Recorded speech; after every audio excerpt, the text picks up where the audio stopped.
people out there. Take it away. Find your glory, write your story, fearless feet will carry you.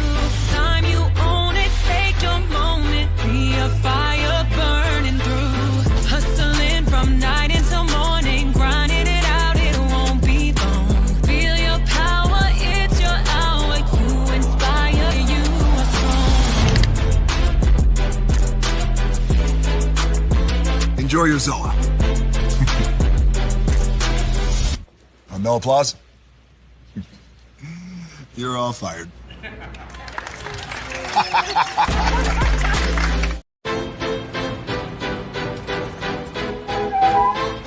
This is for all you multi-talented, multitasking, multi-everything people out there. Take it away.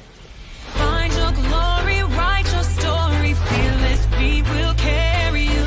Time you own it, take your moment, be a fire burning through. Hustling from night until morning, grinding it out, it won't be long. Feel your power, it's your hour, you inspire, you are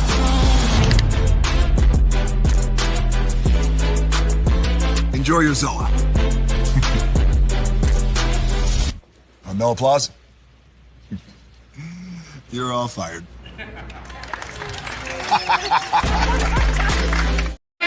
Hey, good morning, America.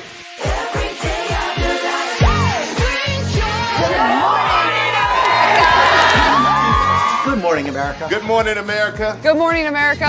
Money. Are you ready? They are ready. Covering the biggest events in the country right now. There's a lot going on here this morning. It's always a good time. That's what the show's about. That's good. Really good. Very good. Coming in hot. Jimmy coming in hot. It's far from elementary. Good morning, America. I'm not going to try to strut like Michael or anything. I have known George a long, long time. Have you ever gotten him to dance? Look at that face. You don't just see it, you feel it. I'm in. I'm in. I'm in. I'm in too. I'll be there. I am here and so happy. I'm in. I'm in too. I'm in. That tells you something when Snoop Dogg's in. Michael, George, Lara, Ginger. Prepare for a journey beyond imagination, beyond belief, beyond anything you've experienced before. Universal Epic Universe, a new theme park where you'll step through extraordinary portals to 5 immersive worlds. Prepare for a cosmic voyage of discovery, an isle of fire-breathing excitement, a shadowy world of monsters and mystery, new wonders in the wizarding world, and a new way to play. Plus the splendor of a magnificent resort hotel overlooking the park. It's all new excitement at Universal Orlando Resort. A week's worth of vacation thrills with 4 amazing theme parks, a variety of spectacular themed hotels, and incredible dining and entertainment.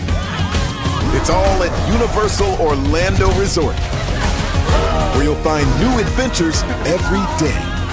Explore the astonishing worlds of Universal Epic Universe at Universal Orlando Resort.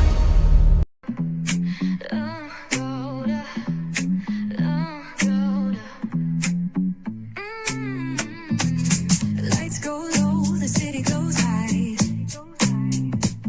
Stories untold under moonlit skies. Brave only, got the vibe, got the flow for the culture. Yeah, you already know. Turn it up, lean back, feel the breeze. Late night truths drifting through the trees. It's for the culture, by the culture. Braylon got the soul to show ya. Breaking it down, lifting it higher. Feel the rhythm, spark the fire. Headlines flip with a soulful twist.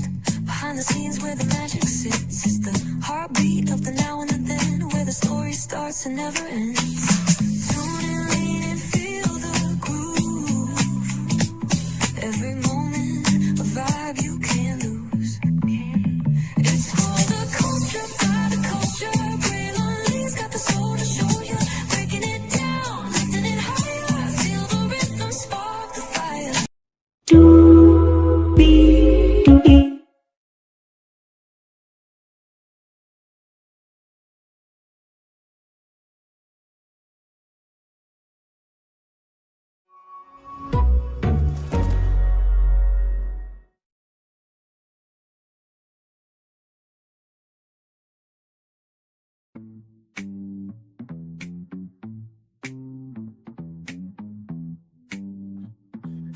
Well, hello.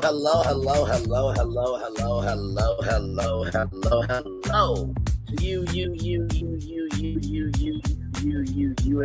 Welcome into another edition of Brainley's Virtual Tour Live. Glad to have all you here in the building with me. Yes, and it's good to see all of you here. Man, we got so much to talk about, a whole lot to get through. We have 1, 2, 3, 4, 5, 6, 7, 8 destinations for you all this morning. Power 4 Plus, the new HBCU gaming league, e-gaming league that is. I'm going to talk about that. It's started to form this year. We did talk about it very early on here on the show, but it has finally formed, so we'll talk about that. There's something going on at Twitch that I believe could happen for YouTube content creators, but how would you go about that? We'll talk about that. Tyler Perry is... You guys remember the allegations of Tyler Perry, right? I knew that these allegations were not going to be the last time we're going to hear about it. Well, apparently there's a huge new update. We'll talk about that. Atlanta doing some big things in the neighborhood for the homeless population. We'll talk about that. Brown Bag Entertainment, the people that create Dr McStuffins, they have done a very big swing, and I'm here for it. The Obamas, they have their presidents are open, but they also have a new deal with Disney, and we'll talk about that. The TV Critics Association, well, it seems like somebody from Variety wants an in-person show. We'll talk about that. And finally, a movie that is going to really tug at your heartstrings about a Black kid with Down syndrome. It's a new movie called Color Book. We're going to talk about all this and more this morning. Let's get to it, because higher is waiting, lower is available. But either way, we got to go on tour. Yes, indeed, we do. Let me take down this iconic intro here. You see the virtual tour background? Yes, you do. You hear the virtual tour music? Yes, you do. And one thing to know, and two things for sure, that over here on this channel, a lot happens early rolling. It's a new morning for America's family. Sun's coming up, so make it all that it can be. You know a lot happens early. I'm Harry Smith. I'm Julie Chen. I'm Maggie Rodriguez. Morning everywhere. Come on, get up. I'm Russ Mitchell. And I'm Dave Price. And it's a little early for this. Right now, this it's a new morning for America's family. Sun's coming up, so make it all that it can be. You know a lot happens early. Every day's good when you're starting it off right. But whenever you start the daylight, and a lot happens early. Can you feel it? And I say, Good morning, everybody. Are you girls ready for the Jonas Brothers? We have an early show exclusive. Yes. A lot happens early. A lot. A lot. A lot happens Early. The Early Show, weekday mornings on CBS. It's a new morning. Yes, it is Julie Chen Move, as it is a brand new morning. To Russ Mitchell, Dave Price, Harry Smith, and Maggie Rodriguez. You are absolutely right on this channel right here. A lot happens. Oh, wait, hang on. There we go. A lot happens early. Good morning, everybody. Hopefully all is well with each and every single one of you. Let's get to the getting and doing what we do.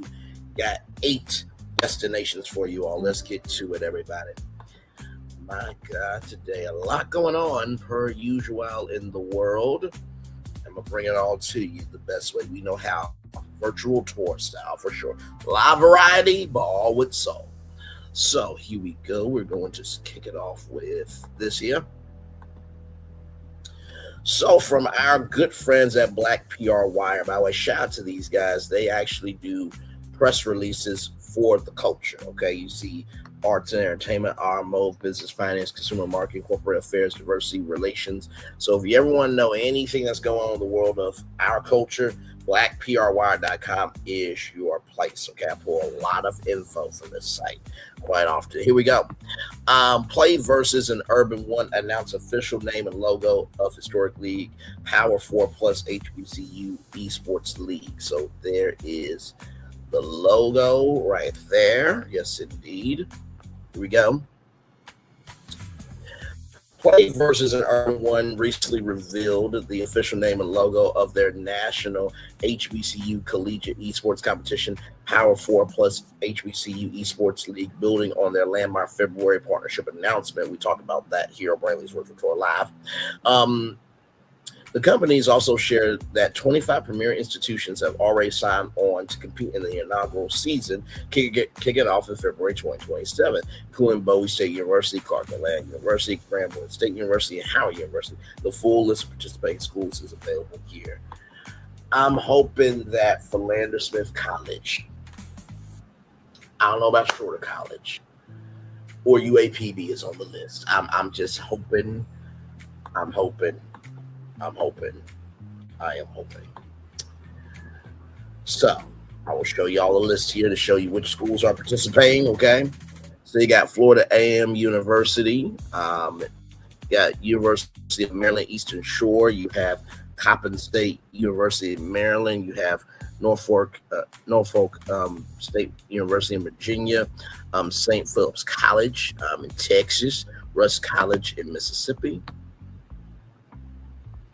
Alcorn State, Mississippi, North Carolina Agricultural Technical State University, North Carolina, Southern University of New Orleans, Louisiana, Central State University, OHIO, Ohio Clinton College, South Carolina, Drake State Community and Technical College, Alabama.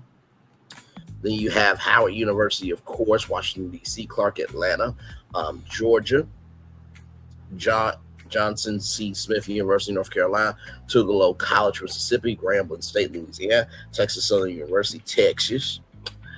Then you have Benedict College, South Carolina, Morris Brown College, Georgia, Livingstone College, North Carolina, Savannah State University, Georgia, Pensole Lewis College of Business, Michigan, Trent Holmes State Community College, Alabama. This is the fifth one here.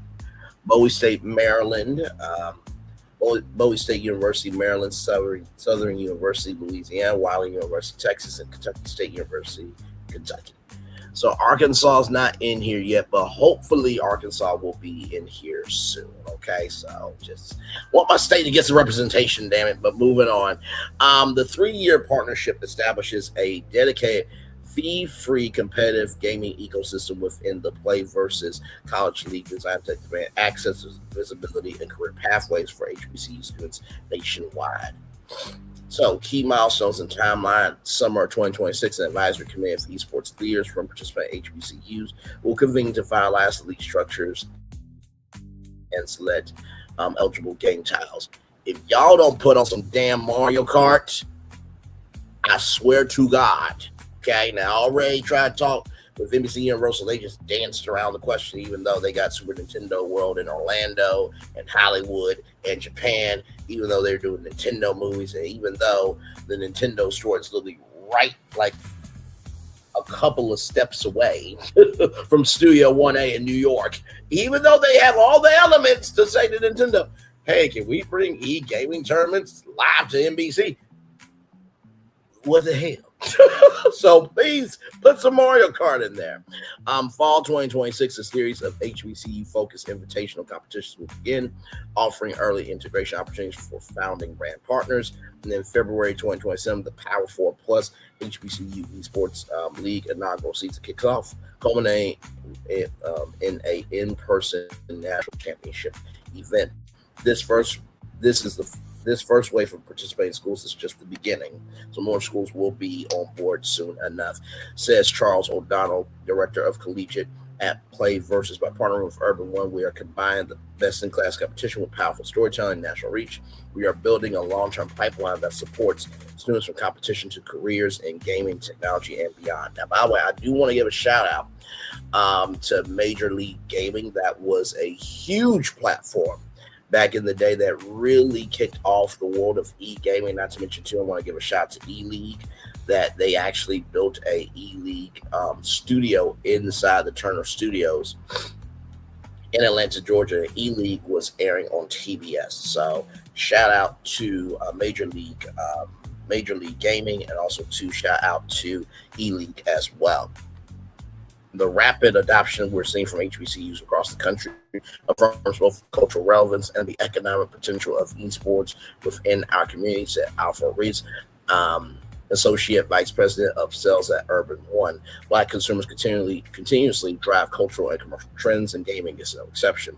By combining Urban One's media reach with Play versus infrastructure, we are creating an unprecedented high-impact platform for partners and brands looking to authentically engage with this highly influential tech-forward audience. Power 4 Plus, HBCU Esports League, aims to bridge the opportunity gap and foster the next generation of Black gamers, creators, and tech professionals. The league provides a rare turnkey system for forward-thinking brands to support diversity in tech while tapping into the immense economic power and loyalty of the Black gaming community. For more information about the Power 4 Plus HBCU Esports League, visit pcl.gg/power4 and media contact press at playversus.com. Well, first of all, congratulations on that. I'm so excited that this is actually happening here. Number two, I think that what this goes to show is that all it takes is the right people willing to do the right thing. That's it. That's absolutely it. I would not be surprised if this gets on TV One, right? Because look at this right here. TV One and Clio TV collectively available in 40 million households. Who's to say they won't do Play Versus or Power 4 Plus e-gaming league tournaments live on TV One? I can definitely see that. Of course, they're not going to say nothing right now about that. But I can definitely see them making it do what it do for sure. Let's see their YouTube channel here.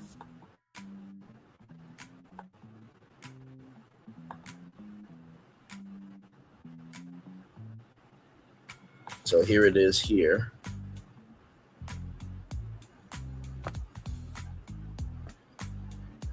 So they got Smash Bros. They got Rocket League. Of course, League of Legends is one of them as well. Overwatch.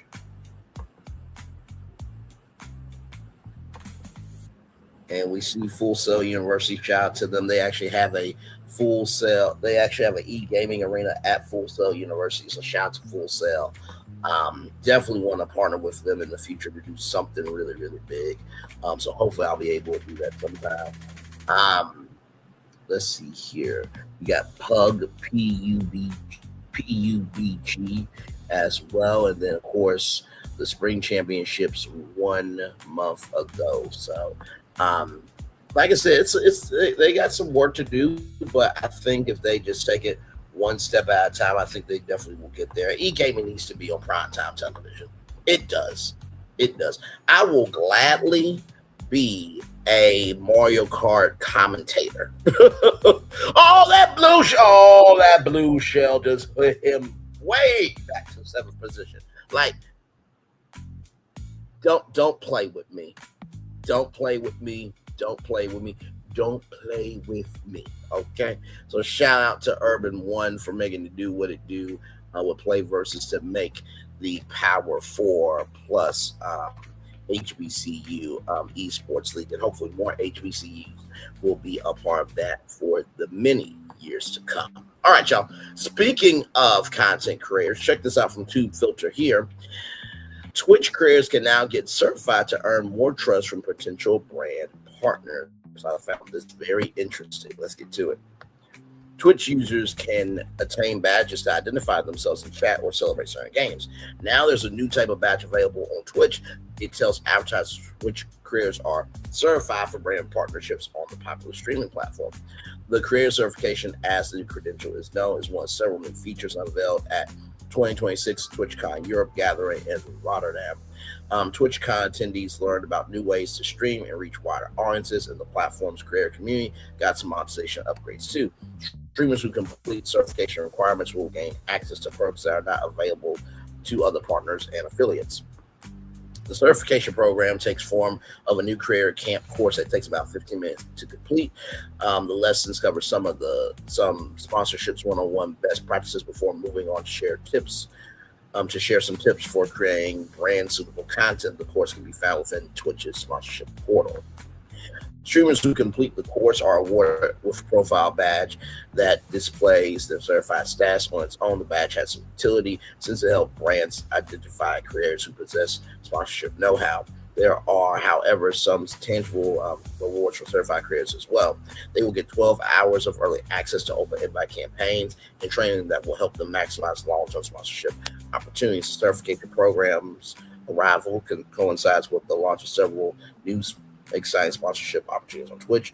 A Minecraft Tank Takeover broke new ground by opening sponsor campaigns to affiliate level partners in the world of esports. Riot Games has hosted summertime streaming events for games like 2XKO, Valorant, and League of Legends. Creators who complete their certification courses will be best equipped to take advantage of those opportunities, but for everyone else, there are still plenty of revenue streams available on Twitch. New types of ad breaks, gifting updates, and live shopping experiments are all on the way, so the monetization faucet will keep flowing. So, I was thinking about this. Now, when you get to like 100,000 subscribers on YouTube, you get like a check mark. But I was like, could we, like, what could you do with that? I mean, you know what you could do? No, you couldn't do a star. It would have to be certified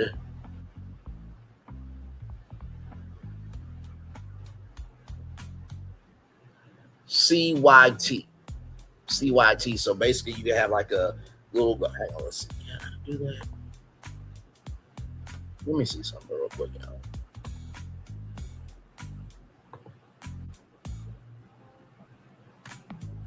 Okay, create a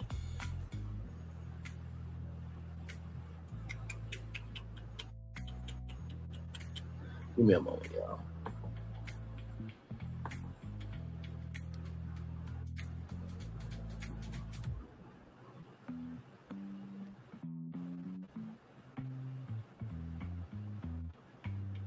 Create a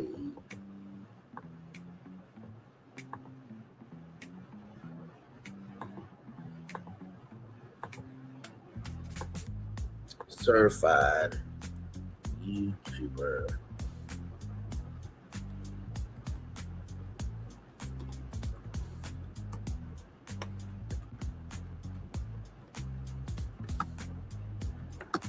YouTube channels which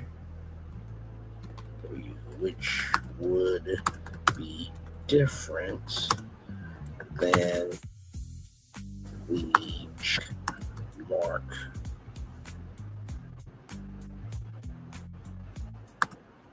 for when you reach 100,000 subscribers. Okay, let's see what this is going to look like here.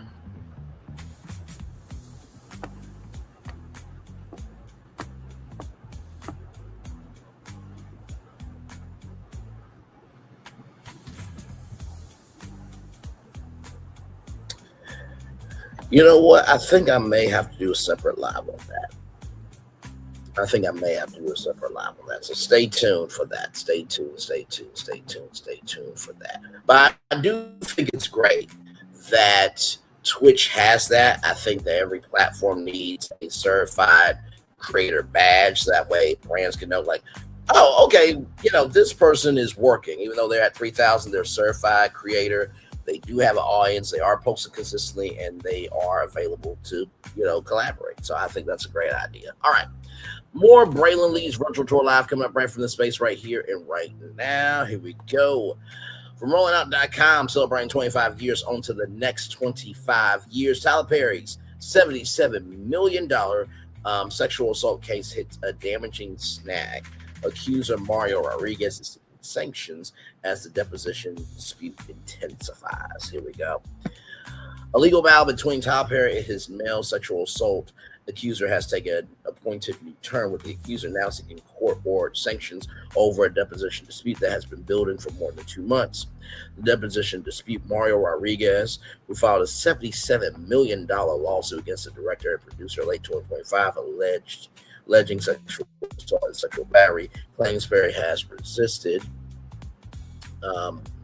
sitting for a deposition unless certain questions are formally ruled out beforehand. According to court documents, Rodriguez says Perry's camp insisted both sides agree to avoid any question about whether Perry is or has ever been sexually attracted to men, characterized such questions as irrelevant or inflammatory. Oh my God. Okay. So Tyler, listen.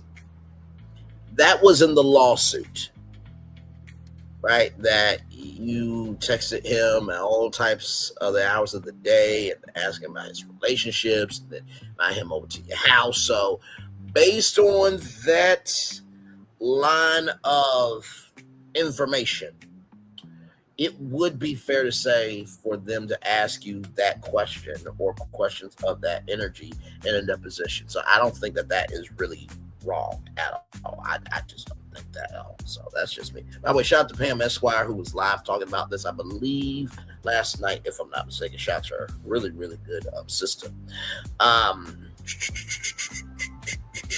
Rodriguez disputes that, framing in his motion-seeking sanctions. He argues that Perry has faced other male accusers in the past, making questions about his conduct with men potentially relevant to the proceedings. Rodriguez claims he has been attempting to schedule the deposition since April 14th and contends that Perry has failed to appear without justification.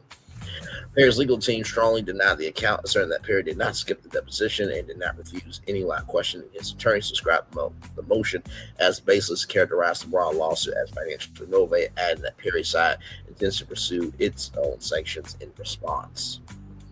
Well, the original lawsuit claims Rodriguez, who met Perry in 2015 at a gym, and sequentially secured a small role in the 2016 film Boo, a Medea's Halloween, filed the civil complaint in December 2025. According to the suit, the alleged incidents occurred in 2018 during separate visits to Perry's home. The complaint alleges that during one encounter, Perry made a sexually explicit comment before groping Rodriguez, and afterward paying him $5,000 of what Rodriguez characterized as an acknowledgement of wrongdoing or hush money. A separate alleged incident following Perry directing Rodriguez's hand toward Perry in sexual manner, followed by another $5,000 payment. So $10,000 we are up to now. Perry's denial and the counter claims Perry and his representatives have denied every allegation in the suit. Their defense centered partially on the nature of the relationship that followed the alleged incidents. Perry's team maintains that Rodriguez continued to reach out to Perry regularly after 2018 and consistently sought financial help from him over the years. According to that account, Rodriguez only raised allegations of misconduct after Perry stopped providing monetary assistance. Court documents reviewed by multiple outlets. By multiple outlets include alleged sex exchanges which Rodriguez asked Perry for money to cover dental work and separately thanked him for prior financial support. Perry's side has pointed to those messages as evidence that the lawsuit is driven by financial grievance rather than genuine harm. The case is ongoing and no trial date has been set. Story credited TMZ and shout out to Chronicle Speaks with Chronicle Speaks Round, which we are going to watch here in just a minute. So what do I think about all this? I knew that this thing wasn't over. I do think that ABC News interview with Lindsay Davis definitely brought to the mainstream. But of course, as you guys know, I've said this before. You guys remember when Barbara Walters was alive, rest in peace to her. When you sat down Barbara Walters, that was the end of the story, right? But now interviews are more like a marker in the totality of telling the story. So it's like Shannon Sharp does an interview, okay, that's a marker of where it is now. I do an interview, that's a marker of where it is now. Robin Roberts does an interview, that's a marker of where it is now. So no one interview is really the complete interview nowadays like it was back then. But also, too, hello, we're in 2026 where interviews could drop at any time. Some people, now I will say this, most interviews are usually recorded. Some, they are bold and they will do a live interview. You know what I mean? So, of course, like Club Shay Shay, he can't do a live interview. He does 2 to 3 hours live. Okay, so, but doing a live interview versus doing a live show like this where I'm talking about multiple different destinations, that's a bit different because the format of this show is upbeat, it is bold, it is a bite to the show that, you know, live is suited better than trying to upload a video. So let's watch Chronicle Speaks here. Shout out to her, like, comment, share, subscribe to her. Congratulations for landing on allandout.com. Now, I'm not one to gossip, but I will serve you the tea. You know what time it is. Welcome to Chronicle Speaks. I love that intro. So today we have a major update in the lawsuit involving filmmaker and media mogul Tyler Perry and actor/model Mario Rodriguez. If you remember, Rodriguez filed a $77 million lawsuit accusing Perry of SA and S battery and emotional distress.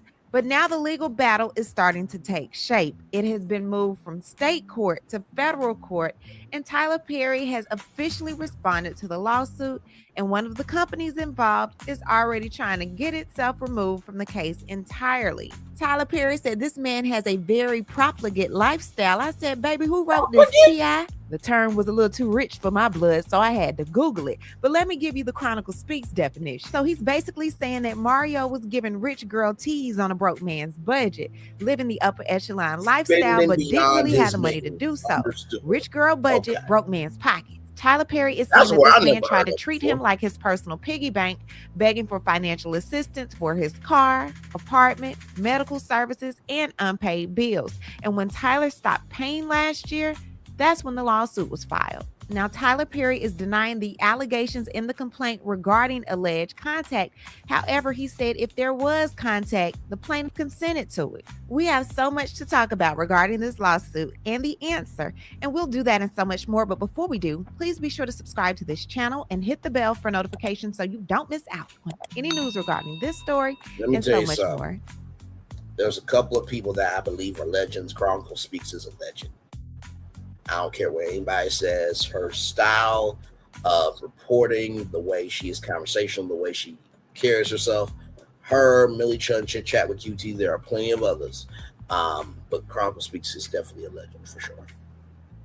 Now let's get back into it. Okay, to catch you all up to speed, the lawsuit was initially filed in December 2025 in Los Angeles Superior Court. However, according to this complaint, the situation dates back to 2015 at an Equinox gym in Los Angeles. Rodriguez said that while he was working out, a trainer approached him and told him that Tyler Perry wanted to meet him and talk about acting opportunities. So Rodriguez said he gave the trainer his phone number, and later that same day, he allegedly received a phone call from Tyler Perry himself about auditioning for a role in the film Boo, A Medea's Halloween. Now, Rodriguez claims that he was so excited because at the time he was working as a model trying to transition into acting. Eventually, he auditioned and received a small role in the 2016 movie.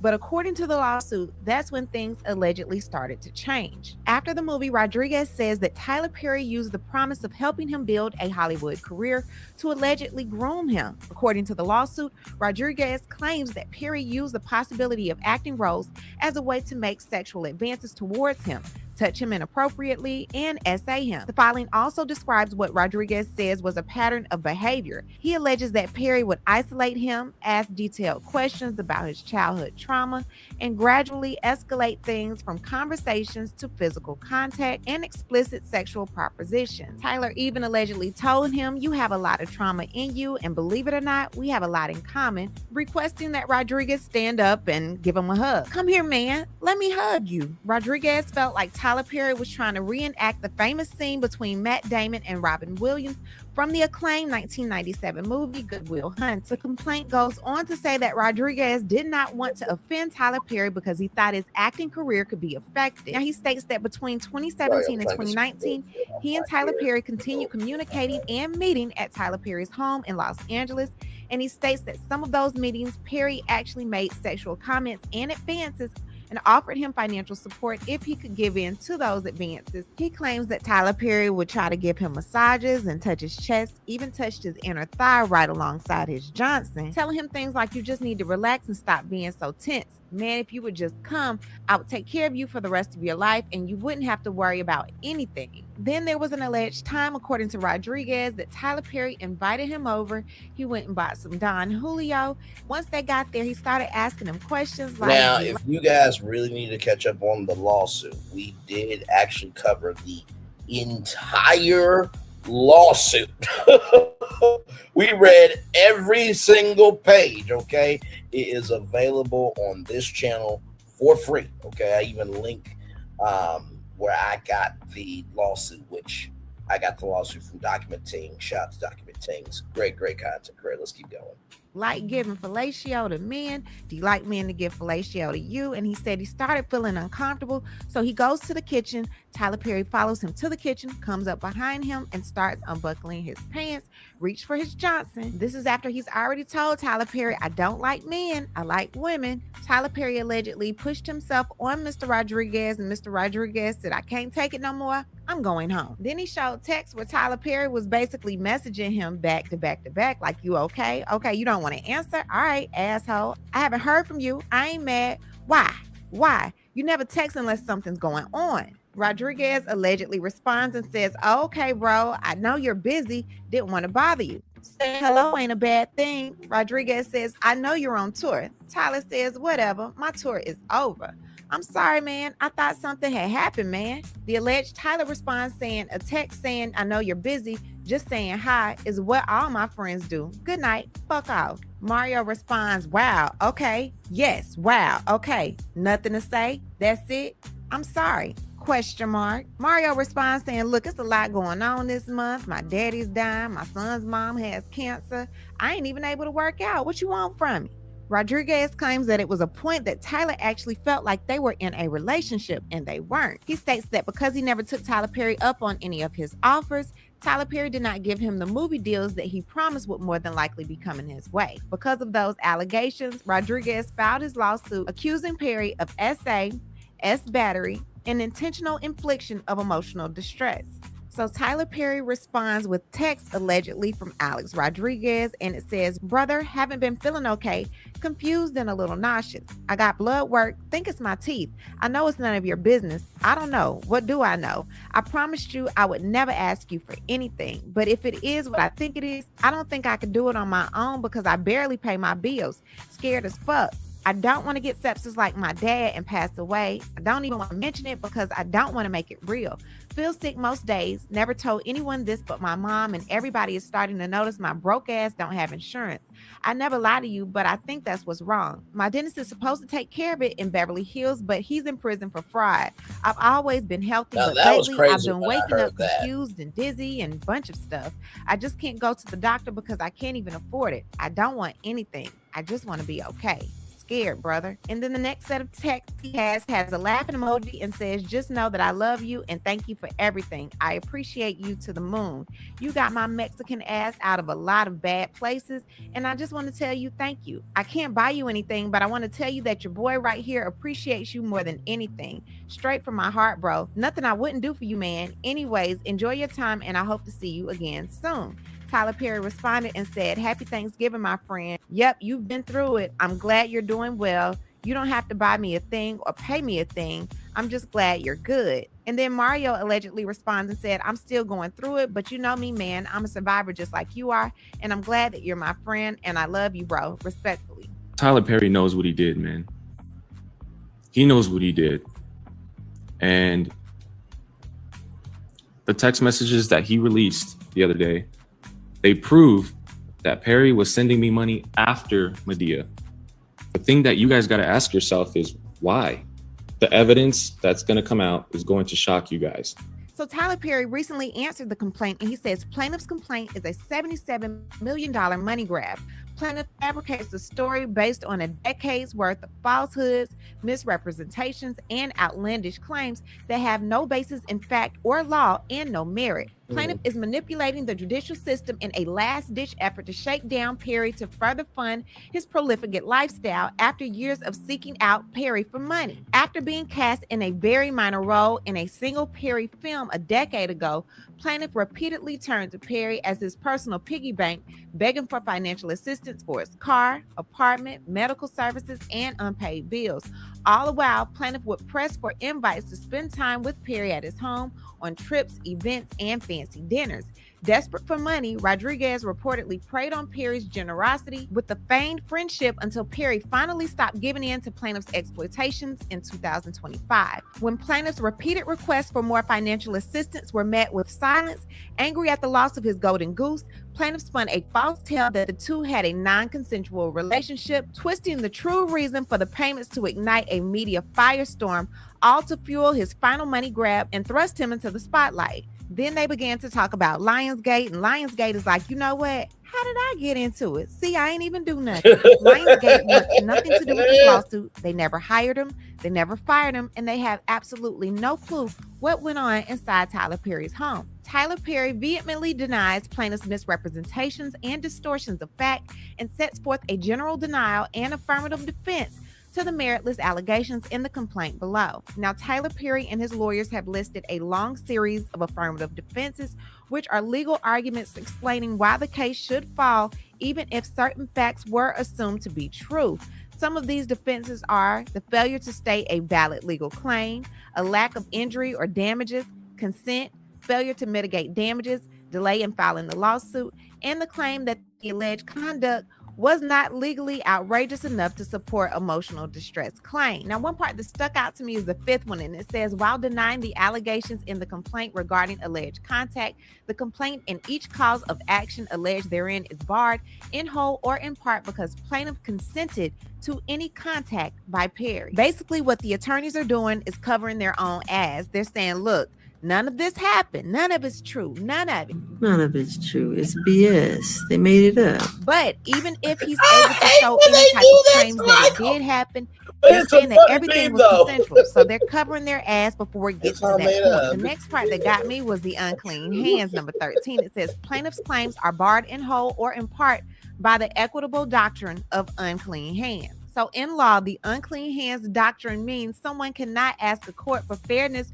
or compensation if them themselves acted unfairly, dishonestly, or in bad faith in connection with the same situation. So basically, Tyler is saying you repeatedly ask for financial assistance, you maintain a friendly relationship for years, continue contacting him for money and opportunities, and only file a lawsuit after the support allegedly stopped. Tyler Perry and his team are asking, why in the world were you still coming around if I did all of these things to you? Why were you just asking me for money in 2025 if I've done all of these things to you in 2017, 2018, and 2019? And Mario is saying, let's go ahead and take it to trial. And I got something that's going to blow your minds and have you thinking a whole different way about one of your favorites. What I need to do is hear from you. What do you think about everything now going on with Tyler Perry and his response? Leave a comment, and you know how we do. We'll talk about it down below. Talk to you guys later. Bye.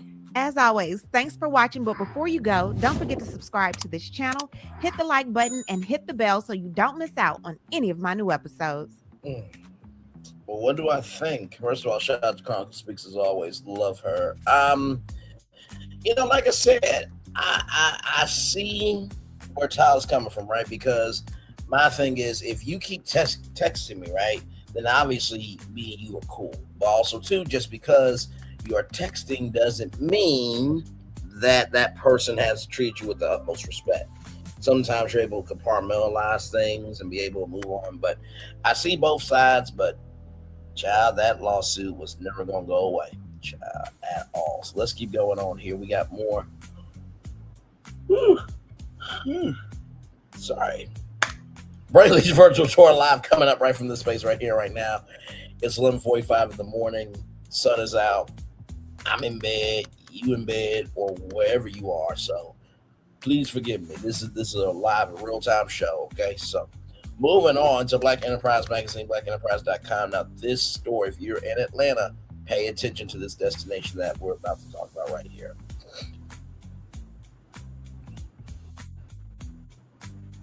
Here we go. A hub for the unhoused opens in opens in Metro Atlanta. County officials said the center aims to address gaps in services. DeKalb County officials opened a new day center to provide residents experiencing homelessness with access to meals, mental health support, employment assistance, and housing services, Decatur-ish reports. The South DeKalb County Day Center facility, located in New Life Church in Decatur, is designed to serve as a central access point for people seeking help with immediate needs and long-term housing solutions. County leaders said the center will offer case management, behavioral health referrals, and connections to job training and permanent housing programs. It is open from 9 a.m. to 5 p.m. on Monday through Saturday. It offers breakfast and lunch. First of all, that is absolutely incredible. I do wish Job Corps was still around. For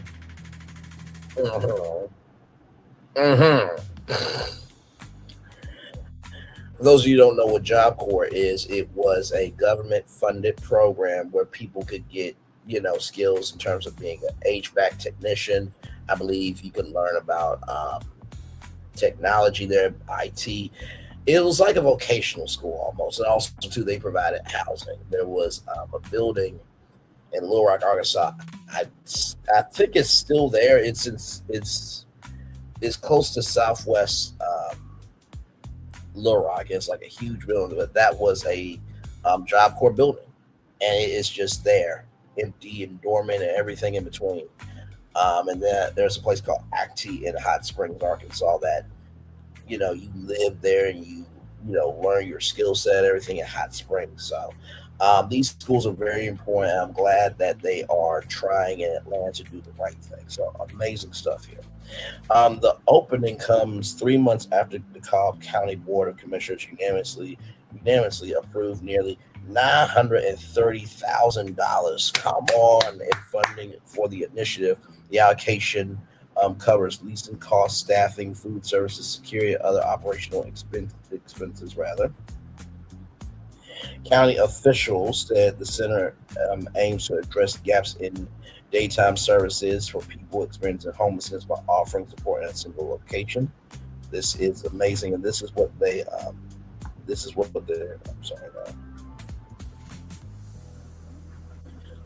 they offer here. So they offer meals and refreshments, shower access, hygiene kits and personal items, phone charging stations, computer business center, case management, housing resources, workforce development, employment support, benefits assistance, behavioral health referrals, transportation assistance when available, and community resource referrals.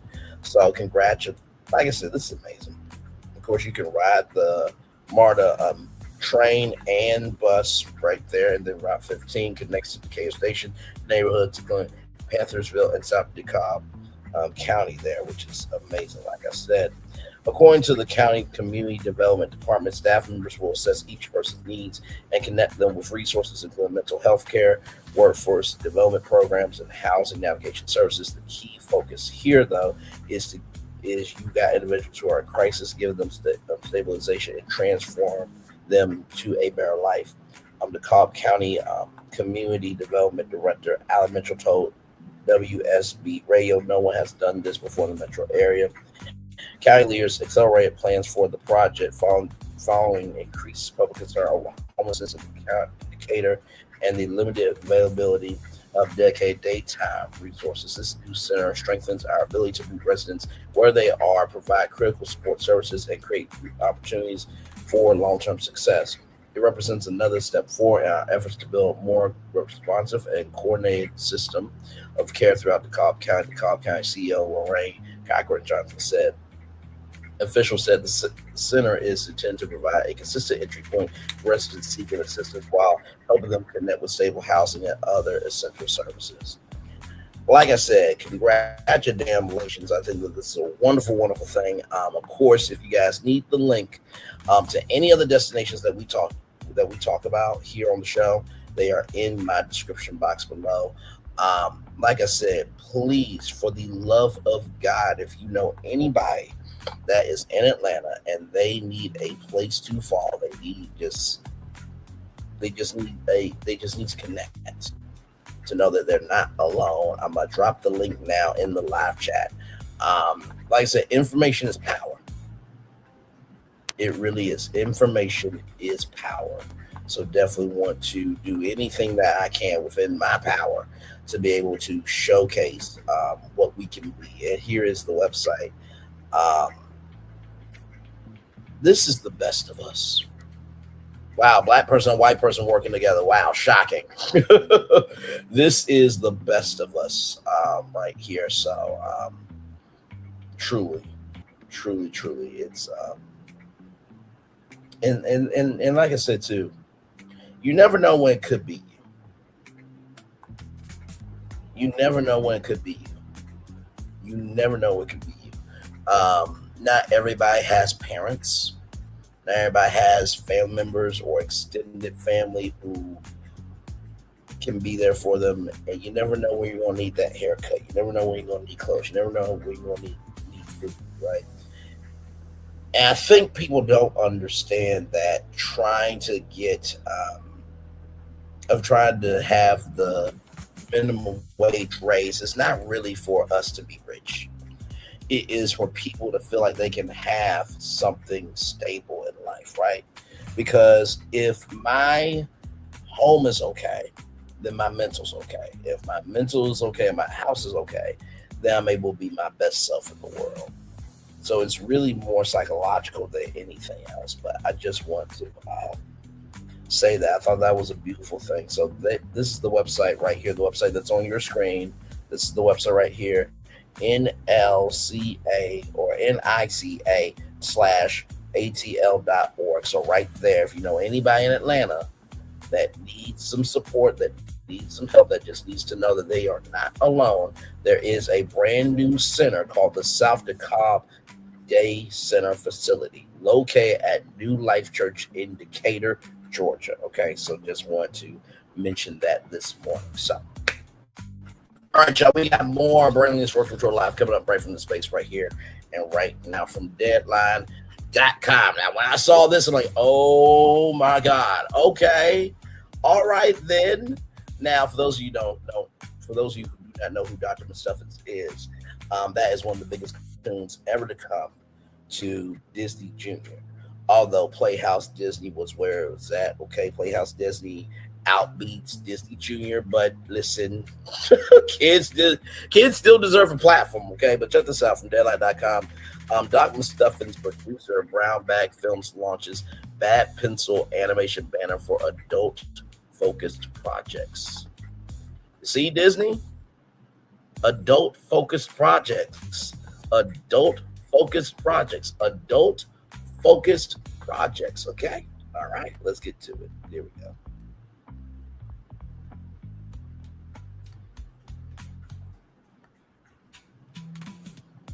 Hang on, y'all, the laptop is acting up. Good Lord Jesus Christ. Give me one moment, y'all. I'm going to exit page. Don't worry.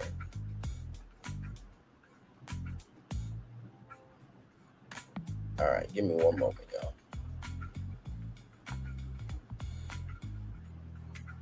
Give me one moment till here.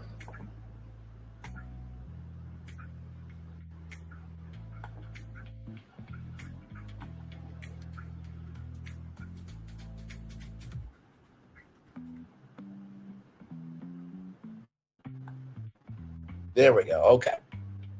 Like I said, Doc McStuffins, producer Brownback Films, launches Bad Pencil animation banner for adult-focused projects. Here we go. This is an exclusive from Deadline.com. Here we go. Exclusive. Brownback Films has launched Bad Pencil Animation, a new label that will make animated shows for grown-ups. Okay? Brownback is the Emmy-winning producer of Dr. McStuffins and Bing, among scores of animated shows for younger viewers. With Bad Pencil, it now also has an eye on older audiences with comedy, horror, drama, action projects. Bad Pencil Animation's official debut at the Annecy International Animation Film Festival.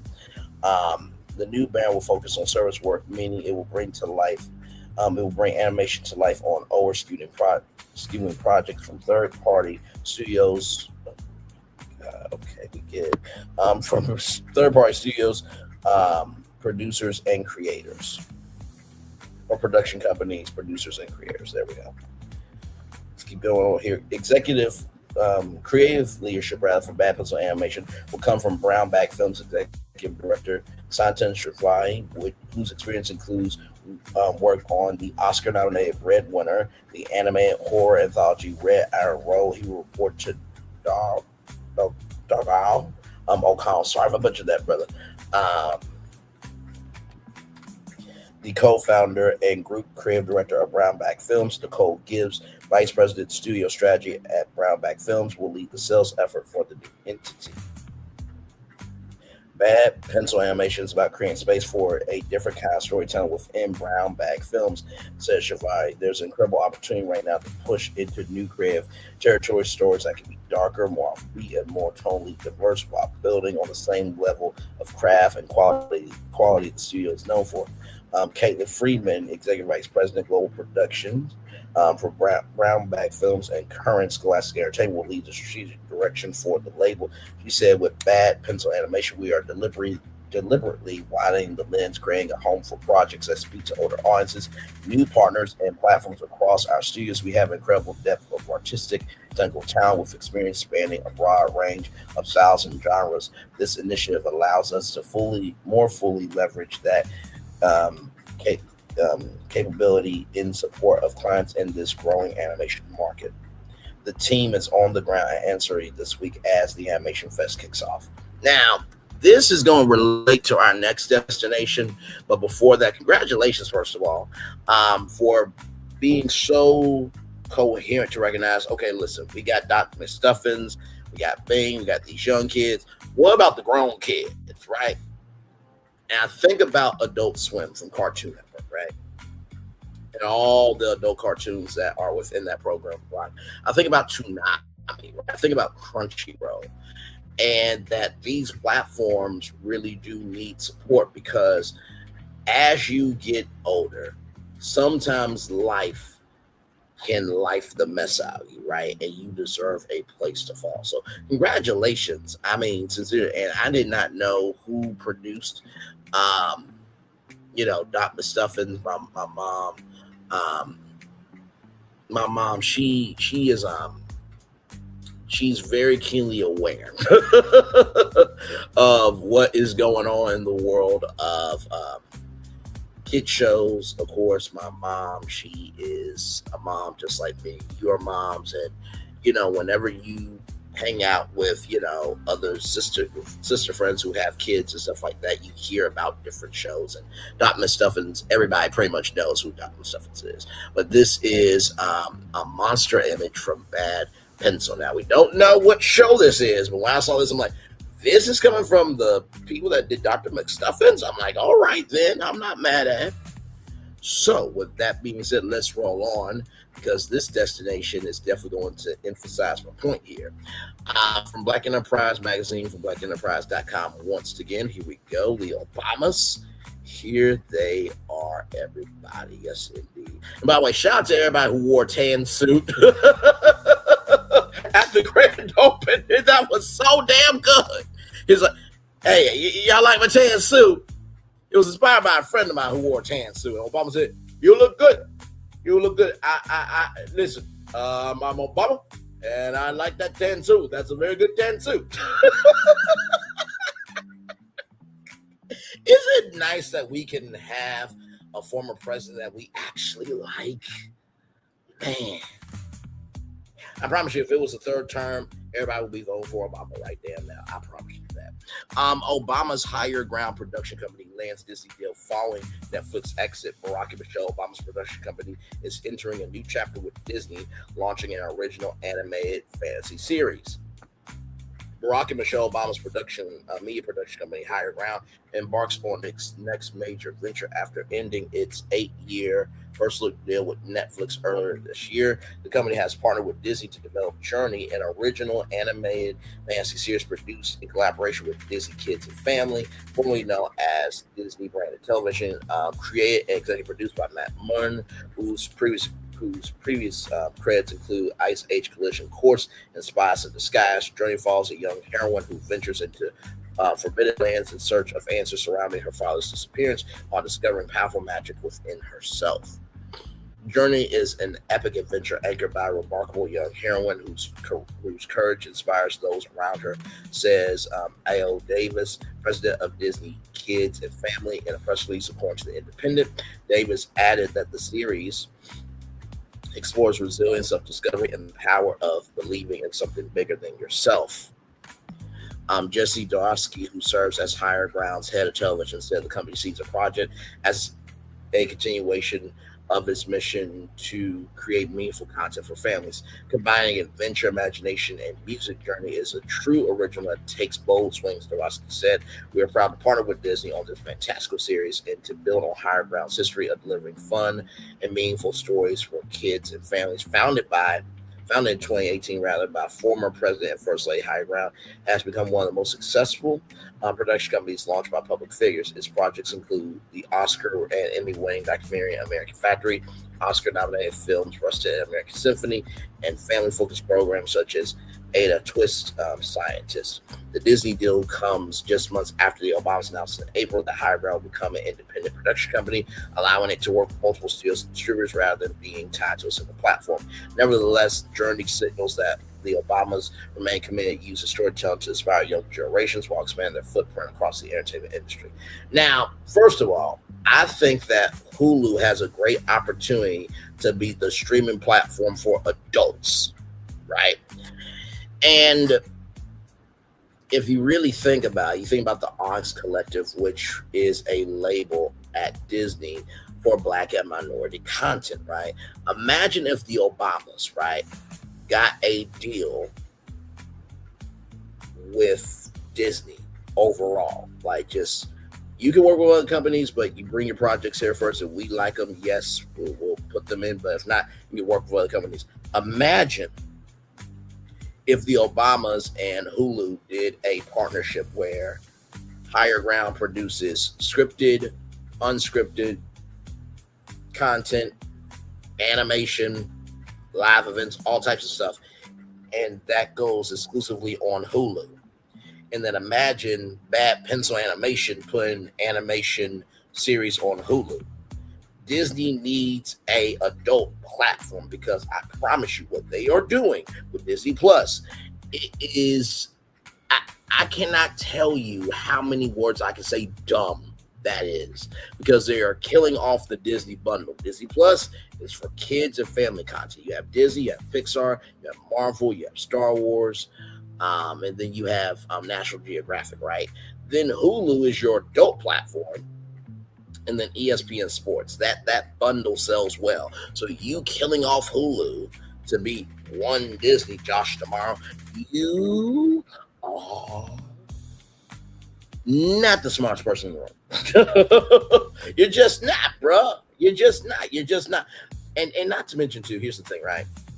Like I said before, my dad, who shout out to him and shout out to my bio dads. Well, I got two dads, love them both very much. But my dad, I asked him, could Brainley's virtual tour be on Disney Plus? He's like, no. I'm like, why? Because it's an adult show. You talk about very adult things. And then I asked, could it be on Hulu? He was like, yes. I'm like, why? Because it's an adult show. So you doing this, you're going to alienate content creators and artists that there's no place for adult content to be at. Just keeping it up. But hey, y'all are the smart company that took America's #1 morning show, Good Morning America, from Times Square and put them in the basement of a glorified building named after oneself, the Robert A. Iger building. Hey, Good Morning America.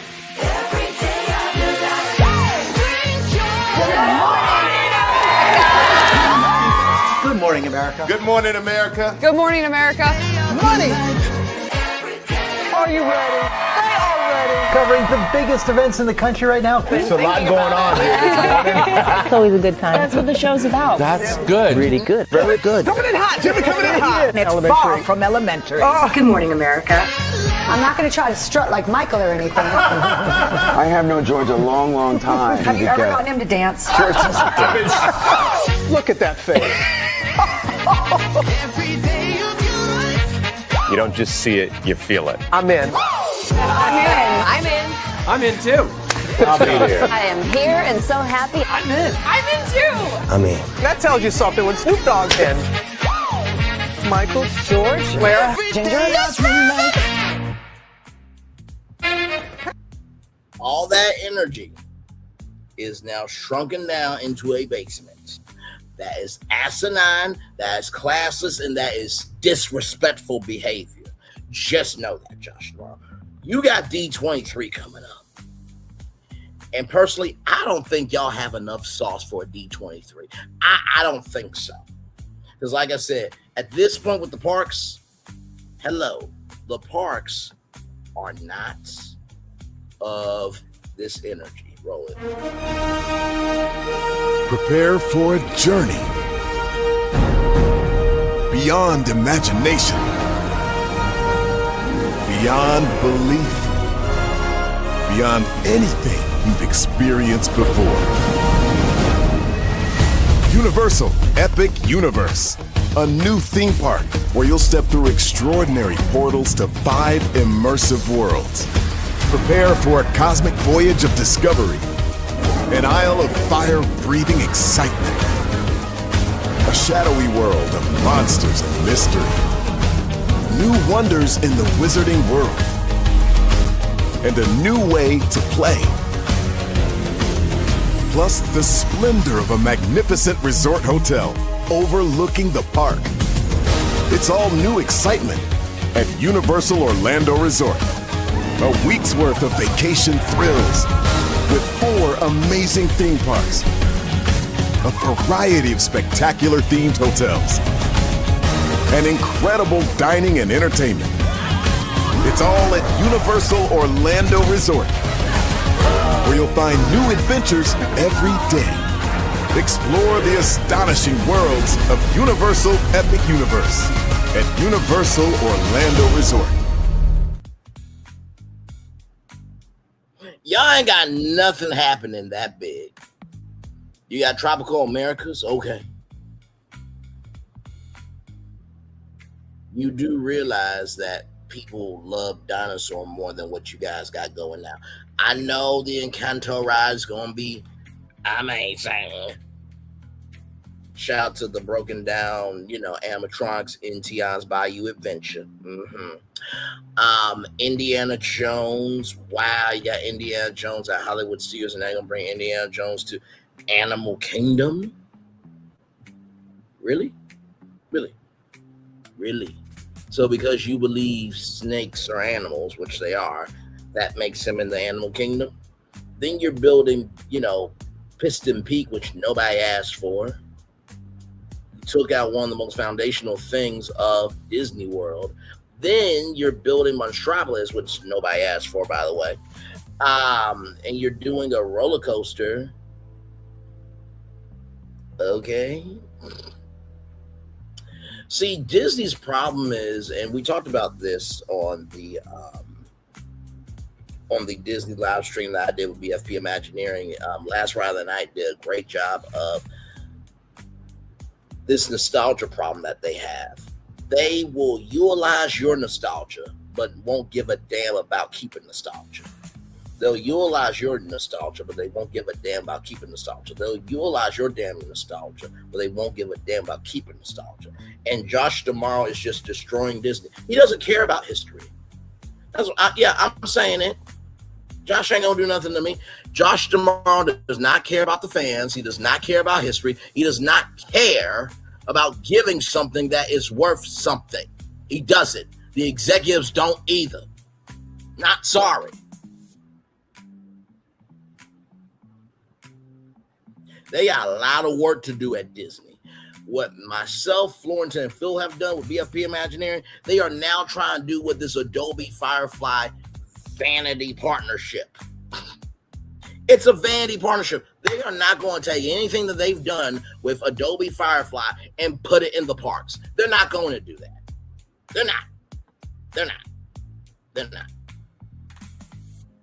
It is construction world right now. You can't ride anything. I'm being facetious. Of course you can ride things, but the energy of Disney World is not there. And Disneyland, child, they're trying to figure out what to do with Disneyland. Ford, they don't even have an entertainment district.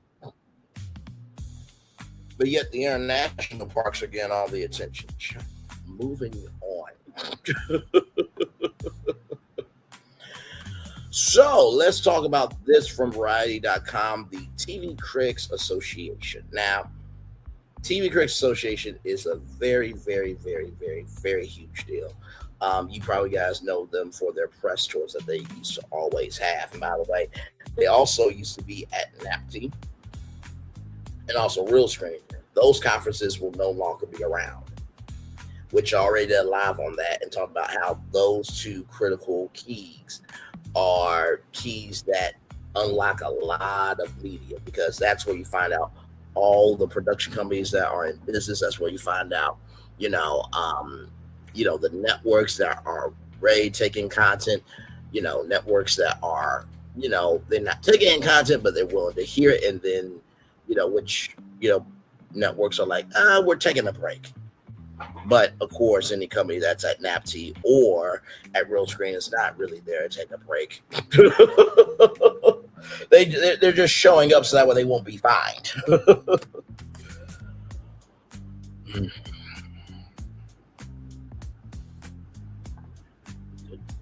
Good Lord Jesus, give me a moment, y'all.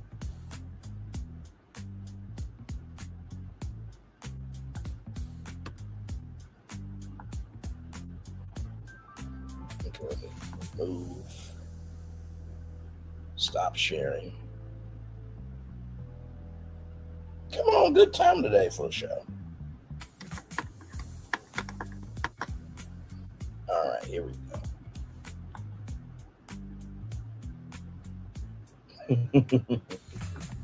All right, here we go, everybody, from Variety.com. The TCA Awards must bring back in-person ceremony to ensure its legacy. Award circuit calm with no more semi-annual press tours. The TCA Awards are a crucial calling card for the Television Critics Association.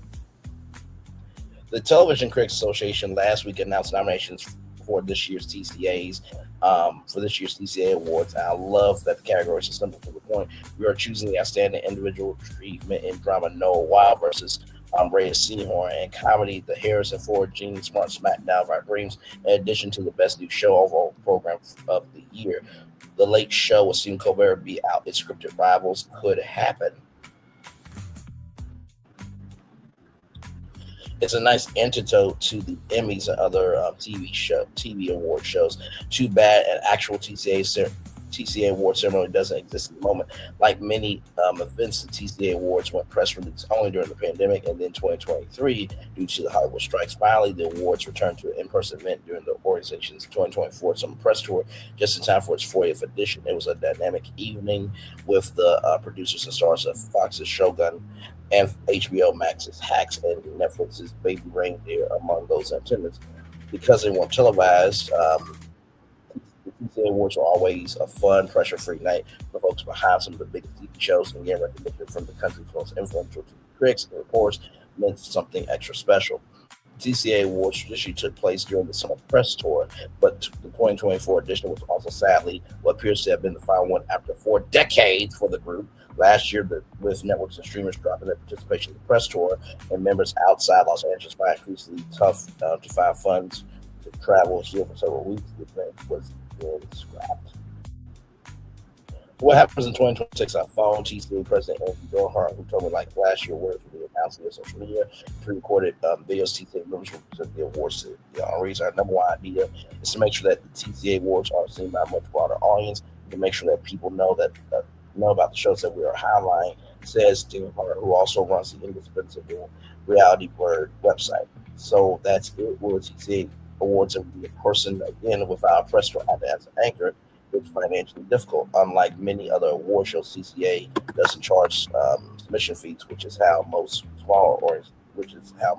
of these small organizations are still able to put on a show. And as of now, TCA doesn't want to appear compromised by accepting the sponsorship from the very networks and streamers. It is supposed to be impartial judging. And yet, if the TV Critics Association is to survive long term without any more press tours, I think it's cool that the TCA Awards return to an in-person event and he's come back soon. To Don Hart's TCA's credits, He says they are open to suggestions that have quite a few. First off, the award should take place during the Emmy Phase 1 time frame to take advantage of the campaign and available talent occurring from those months. I also suggest TCA ask advice from 2 nonprofits that manage to pull off classic events are Independent TV with Peabody and Humanitas. Excuse me. Meanwhile, several TV festivals and groups could benefit from underwriting a TCA award ceremony, have the infrastructure to recruit sponsorship partners beyond those in the entertainment biz. How about partnership between the Hollywood, a partnership with the Hollywood Radio and TV Society, aka the HRTS, run by former journalist and my one-time variety colleague Melissa Journo, or maybe alliances with the ATX TV Festival, which has already started partnering with TCA, Series Fest, and yes, even the Paley Center. The TCA Awards taking place during Paley Fest will be a win-win, giving Paley a marquee awards event to pair with its nightly show panels and TCA a visible financially platform, HRTS has a legacy of lunches and galas, and maybe a TCA Awards will fit right in. I truly hope we can bring the TCA Awards back as an in-person event and give the TCA a new annual tradition to keep its foundation strong. I'm all about TCA experimenting, trying new things, having conversations, partnering with people. Gerhard tells me we're not locked into any one mode doing things, and for me, that's really exciting. And you know what? Shout out to the author of this. That's true. I haven't really heard anything about the TV Critics Association awards in quite a while. Shout out to Michael Schneider for that. And I do think that at the beginning of the day, for these TV critics and the journalists, right, to be able to have their say, and I know we can't stand critics, right?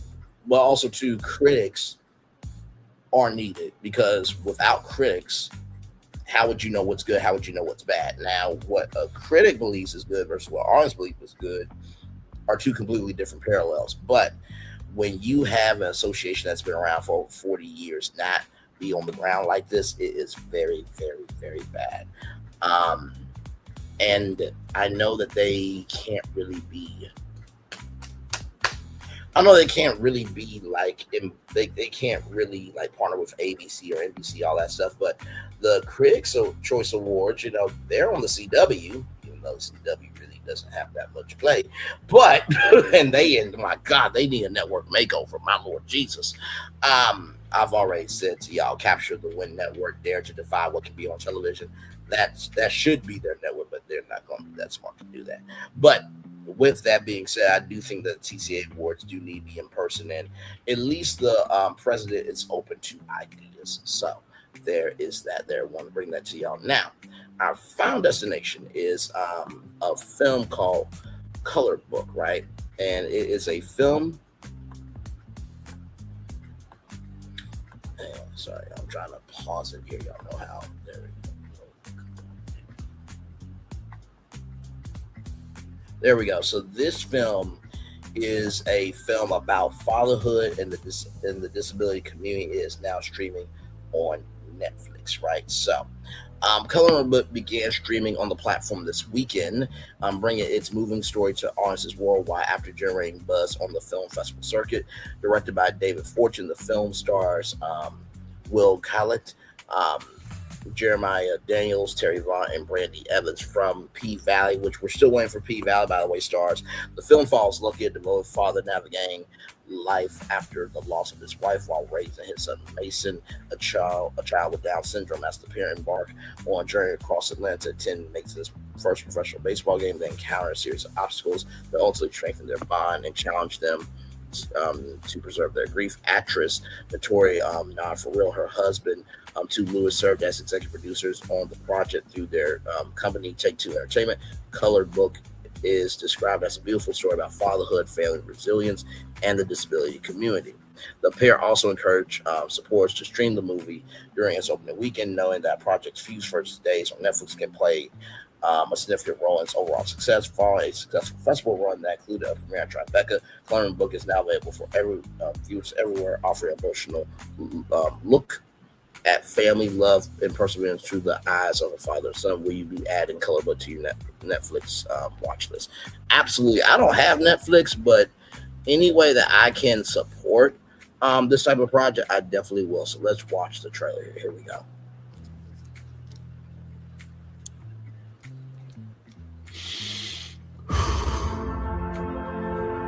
Dear Lord, James Lord. I love it.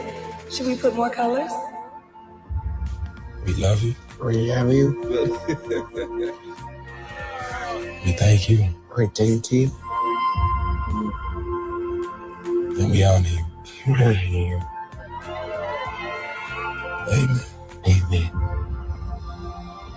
It's the last couple games of the season. You and Lil Mace want to slide through, I can sneak y'all in. I want you to hurt your game. That game?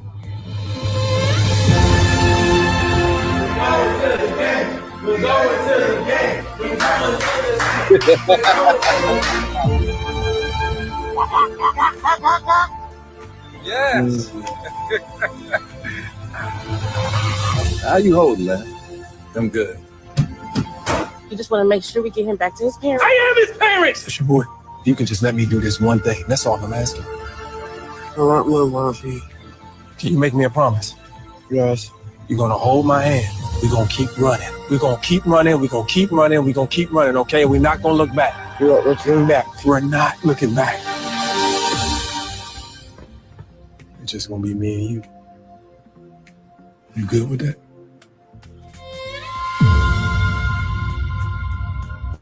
Woo!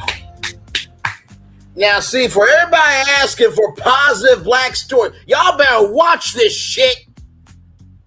Because all people, we don't want no slavery stories. We don't want this. We don't want, well, watch this. Because y'all will be just like the damn Mellamans. Well, we want a positive TV show. We want this. We want that. Horror Hosts of Houston came out. Nobody else from that group watched it. Don't complain about something, but then don't support a solution. Damn. Child, that is all I got for y'all. Okay. Now listen. I drink my water, mind my black-owned business, and go on to it. But y'all know when Horror Hosts of Houston came out, some of y'all did not watch that. You know, y'all were asking for something positive, okay? Breaking news right now as we are live on tour. You never know what's going to happen when we're live on tour. This just came out 12 minutes ago. Clive Davis, legendary Grammy-winning record producer and music executive, passes away at 94 years old. Two more times here. Clive Davis, legendary Grammy-winning record producer and music executive, passes away at 94 years old. Clive Davis, legendary Grammy-winning record producer and music executive, passes away at the age of 94 years old. My God, this just came out literally 12 minutes ago right there. Known for shaping the careers of some of the biggest names in music, Davis built a decades-long legacy as one of the industry's most influential figures, working with artists like Whitney Houston, Diddy, and Aretha Franklin. Over the course of his career, he earned multiple Grammy Awards, was inducted to the Rock and Roll Hall of Fame as a non-performer. His death comes just a few weeks after a health scare when he was hospitalized in New York City for an upper respiratory infection. At the time, a spokesperson said he was in good spirits and recovering at home. Davis remained active in the industry well onto his later years, continuing championing talent while maintaining his status as a powerhouse behind the scenes. He's survived by 3 sons and a daughter. Alexa play It's Not Right, But It's Okay by Whitney Houston. Yes, indeed. Leave him where he is and throw a party in the next room like he did Whitney. His documentary is going to be explosive as hell. I'm not going to read that. That's rest in peace with the Houston with Franklin, Queen with Franklin and Phyllis Hyman.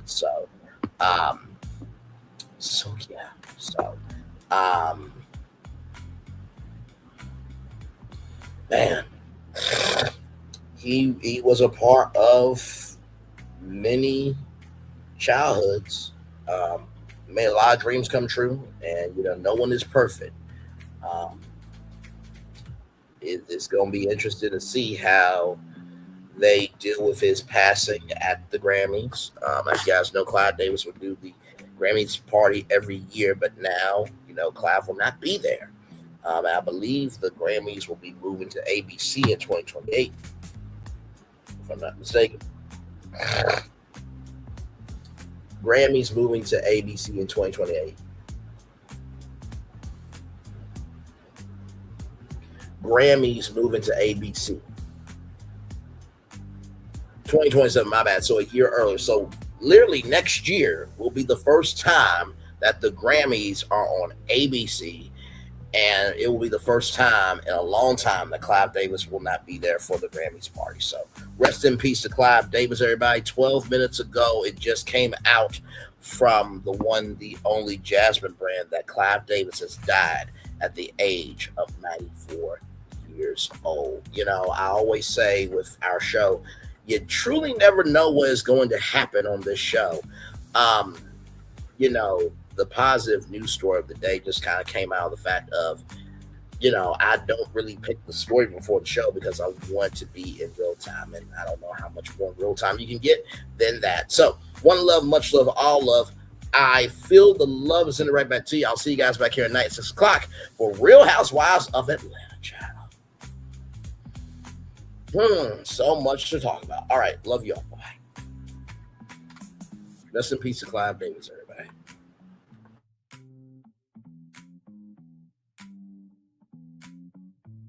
I thought I should tell you they've been talking about you. Yeah, they've been talking about you. They've been talking about the fact that they've done everything they could to stop you and everything they could to block you, but you still win. They've been talking about the fact that they have undermined your success and they have tried to sabotage your seasons, but you keep winning.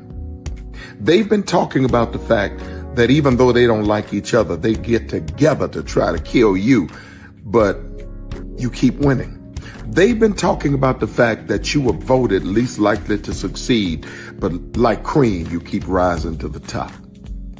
They've been talking about how they tried to burn your world down, but like the phoenix, you rose from the ashes. They've been talking about you. And you know what they say? Oh, she's just lucky. He's just lucky. But no, you ain't lucky.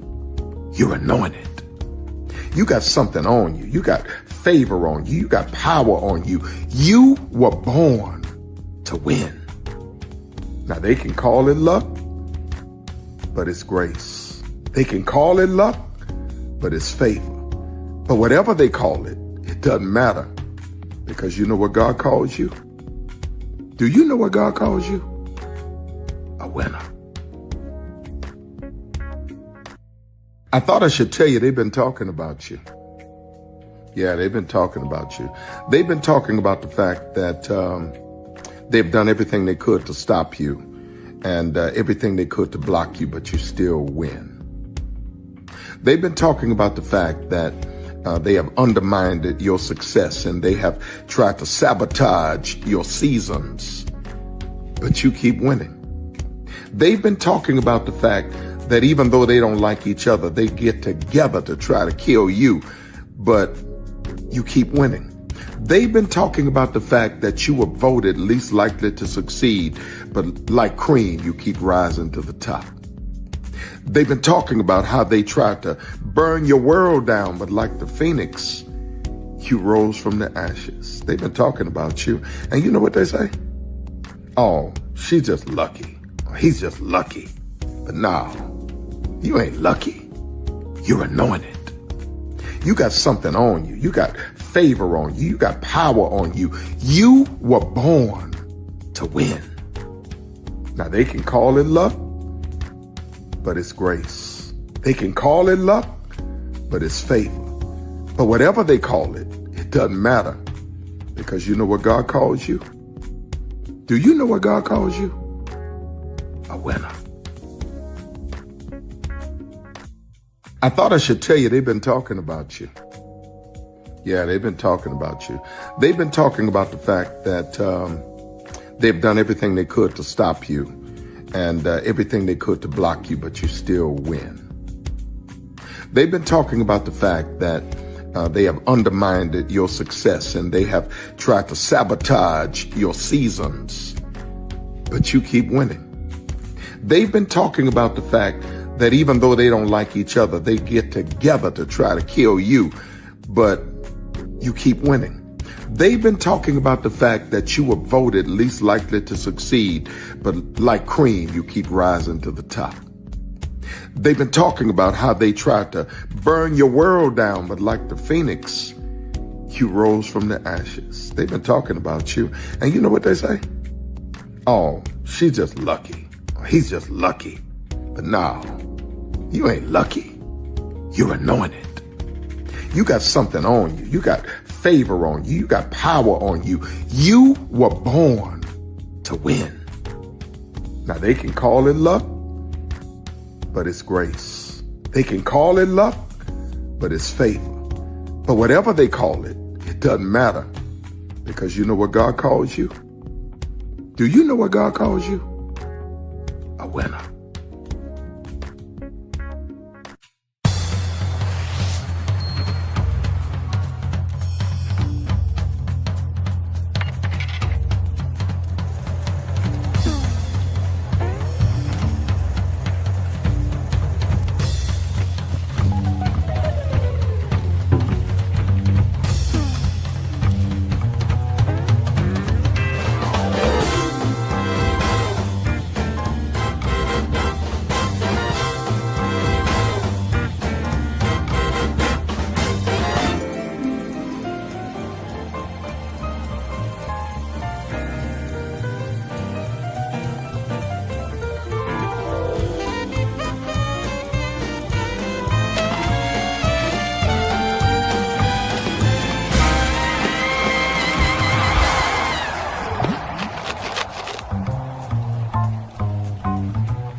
Come with me if you want to live a more delicious life. Oh, maybe we should get in the van. In this world, we don't get to control much. The past, male pattern baldness. Leggies. Got one right now. The urge to pop that bubble wrap. But there is one thing we do get to choose every single day: what we eat. Welcome to the Sonic Department of Research and Deliciousness. We have everything you want, didn't know you wanted, and some things you didn't know were possible. Because we believe if you're not having fun, you're not living free. So come on, let's live a little.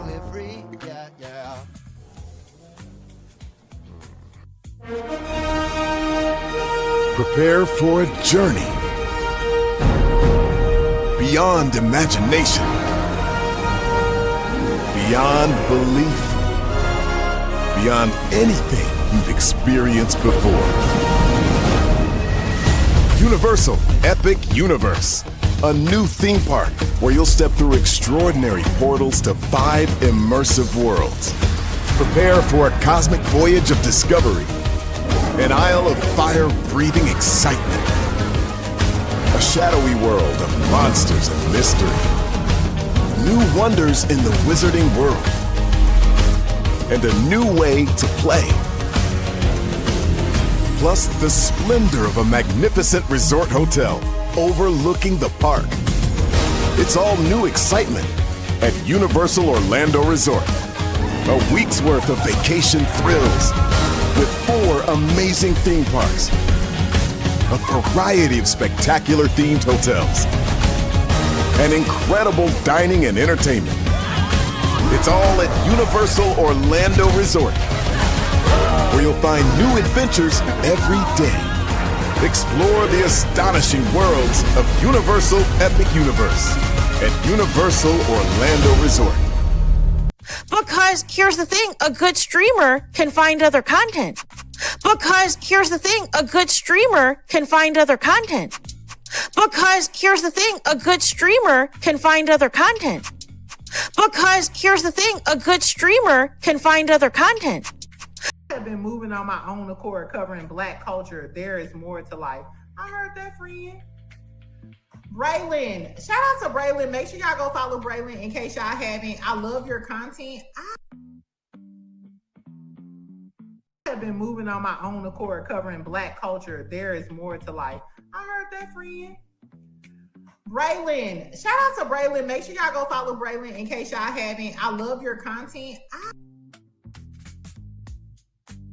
have been moving on my own accord, covering Black culture. There is more to life. I heard that, friend. Braylon, shout out to Braylon. Make sure y'all go follow Braylon in case y'all haven't. I love your content. I have been moving on my own accord, covering Black culture. There is more to life. I heard that, friend. Braylon, shout out to Braylon. Make sure y'all go follow Braylon in case y'all haven't. I love your content.